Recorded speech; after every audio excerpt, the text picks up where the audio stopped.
Hey everybody, welcome back to the show. North American Union. Could it happen? A page from the past may be relevant. Stay tuned. Let's check it out. So, let's go back in time. 2005. Beefy was a young, strapping, working stud. Boom time, USA. People were buying houses like crazy, multiple houses, taking loans against those houses and buying boats and cars and living the good life. Except for old Beefy. I was slaving away, not knowing how to invest. Anywho, I was watching the news. Again, this is before Bitcoin and all this stuff. I was watching the news and I seen the first mention of the North American Union. I didn't have a clue of what it was. And then the North American Trade Agreement happened. NAFTA, right? Clinton. I think it was Clinton. Clinton or Bush. But it shocked. It sent ripples across the United States, Canada, even Mexico. Like, no one liked it. No one. There was actually plans to develop a super rail system from Mexico all the way to Canada. That way we could deliver goods on rail all over the world. And that sparked some conspiracy theories. And maybe not. I don't know. But soon after, keep in mind, this is 2005. We know what happens in 2008, 2009, right? So where there's smoke, there's typically fire, and there's usually no coincidences, right? So the news started leaking out about this North American Union partnership between United States, Canada, and Mexico, and then rumors started happening that there would be one currency for all three. Got everybody thinking. And I'll show you a video of a guy that I seen back then. And he disclosed and showed a picture of an Amero, a currency, a $20 Amero, right? So it was based off the European Union at that time, right? We didn't know in 2005 and 2006 what was coming, right? The government probably did, and they were prepping, right? Prepare for the worst, hope for the best. Well, as this moves on, right, I see this article here, and credit to this guy right here, Sean Achille or whatever. Christmas from against the euro. Do you think that momentum will impact any other asset classes? Well, I'll tell you, take a look at the precious metals. They've taken off to the upside on the back of this dollar drop. We're coming into a cyclical bottom for gold, and it rises going into December, January, so that might be the reverse of the dollar fall. Apart from that, I think one thing people who are dollar-based need to focus on is the Amero. That's the one thing that nobody's talking about. The Amero. So this was, all the institutions knew about it or heard something about it, right? And I want to let you listen to one more clip. And this is from 15 years ago. Some of you probably never heard of this stuff, right? But it was real. Like, and what's scary about it now is this was before the financial crisis. So it kind of adds some credibility to it right now. So check this guy out. He was the one that really spooked me. One of the most controversial radio shows anywhere on planet Earth through my website, halturnershow.com. At the end of July, I was under so much pressure from the media, special interest groups, and the federal government that I just couldn't sustain the show anymore.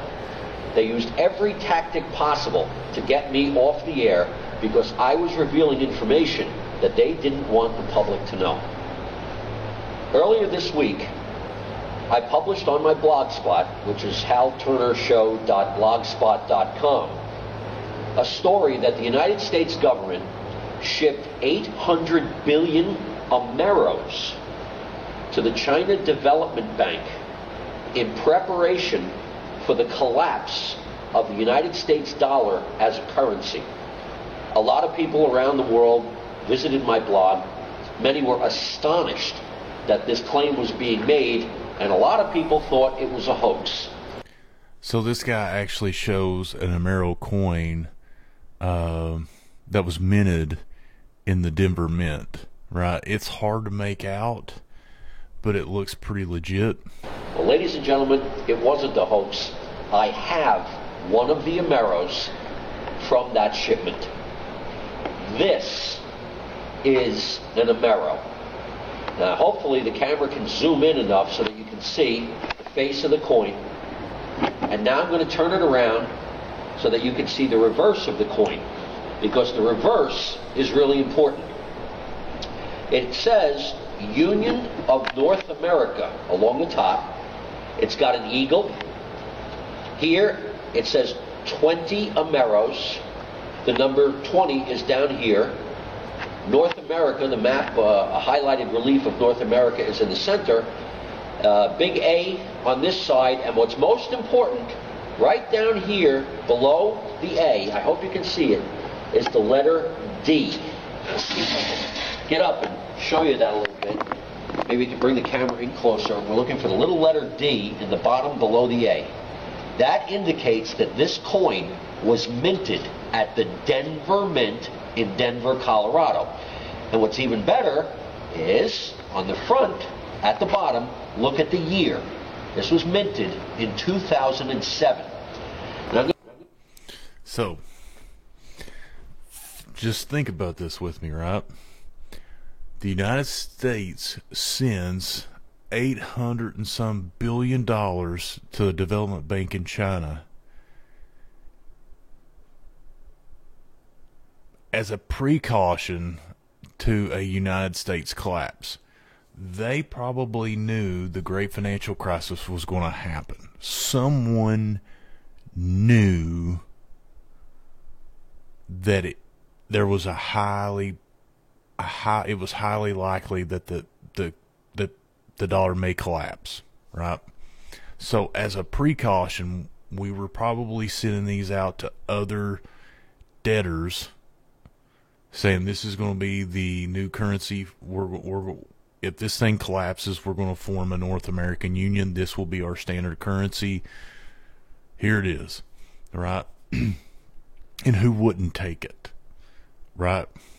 The United States, Canada, Mexico, the oil, the natural gases, all the resources and everything. Who wouldn't do it, right? So this got me thinking, right? So I haven't let go of this in 15 some years. Could it still happen?